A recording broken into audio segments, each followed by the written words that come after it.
पुणे आंतरराष्ट्रीय विमानतळावर काल रात्री एका लढाऊ विमानाला लँडिंग दरम्यान आलेल्या तांत्रिक अडचणीमुळे मोठी आणीबाणीची परिस्थिती निर्माण झाली. भारतीय वायुदलाच्या एका लढाऊ विमानाचे अंडर कॅरेज फेल्युअर झाल्याने ते थेट धावपट्टीवरच अडकून पडले, ज्यामुळे पुणे विमानतळावरील संपूर्ण हवाई वाहतूक रात्रभर विस्कळीत झाली. या घटनेमुळे 90हून अधिक उड्डाणांवर परिणाम झाला असून हजारो प्रवाशांना मोठा मनस्ताप सहन करावा लागतोय. मिळालेल्या माहितीनुसार शुक्रवारी रात्री 10:25 सुमारास ही घटना घडली.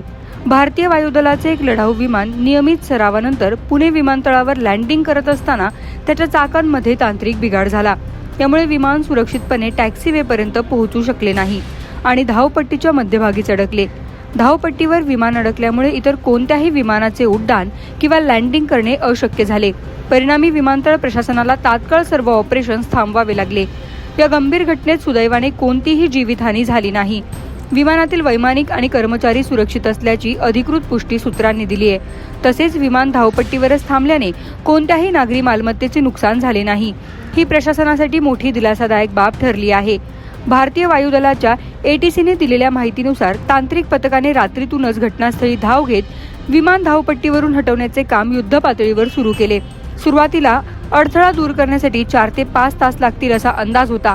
मात्र कामाची व्याप्ती पाहता पहाटेपर्यंत हे प्रयत्न सुरू होते. या अनपेक्षित बिघाडामुळे पुणे विमानतळावर प्रवास करणाऱ्या प्रवाशांचे प्रचंड हाल झाले.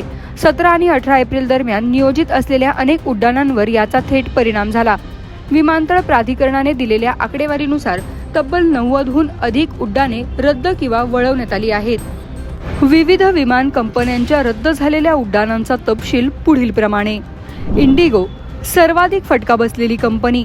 एकूण 31 आगमन आणि 34 निर्गमन उड्डाणे रद्द करण्यात आली.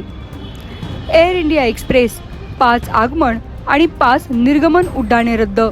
एअर इंडिया 3 आगमन आणि 3 निर्गमन उड्डाणे रद्द. स्पाइस जेट 2 आगमन आणि 3 निर्गमन उड्डाणे रद्द. अकासा एअर 2 आगमन आणि 3 निर्गमन उड्डाणे रद्द. दरम्यान या घटनेनंतर केंद्रीय मंत्री मुरलीधर मोहोळ यांनी माध्यमांना माहिती दिली की सुदैवाने विमानातील दोन्ही वैमानिक सुरक्षित असून कोणतीही जीवित किंवा नागरी मालमत्तेचे नुकसान झालेले नाही. परिस्थिती नियंत्रणात आणण्यासाठी तातडीने उपाययोजना करण्यात आल्या. परिस्थिती लवकरात लवकर सुरळीत करण्यासाठी विमानतळ संचालक आणि हवाई दलाच्या अधिकाऱ्यांच्या सतत संपर्कात आहे. तसेच रात्रीपासून विमानतळावर प्रवाशांच्या रांगा लागल्या होत्या. अनेक विमाने मुंबई किंवा इतर जवळच्या विमानतळांकडे वळवण्यात आली, तर इतर काही उड्डाणे कित्येक तास विलंबित झाली. रात्रभर सुरू असलेल्या अथक परिश्रमानंतर सकाळी 7 वाजेच्या सुमारास धावपट्टीवरील अडथळा दूर करण्यात तांत्रिक पथकाला यश आलंय. प्रशासनाने सर्व सुरक्षा निकषांची पडताळणी केल्यानंतर सकाळी 7:30 वाजल्यापासून निर्गमन आणि 8 वाजल्यापासून आगमन उड्डाणे पुन्हा सुरू केली आहेत. सध्या विमानतळावरील सेवा टप्प्याटप्प्याने पूर्ववत होत असून विस्कळीत झालेले वेळापत्रक रुळावर आणण्याचे प्रयत्न सुरू आहेत.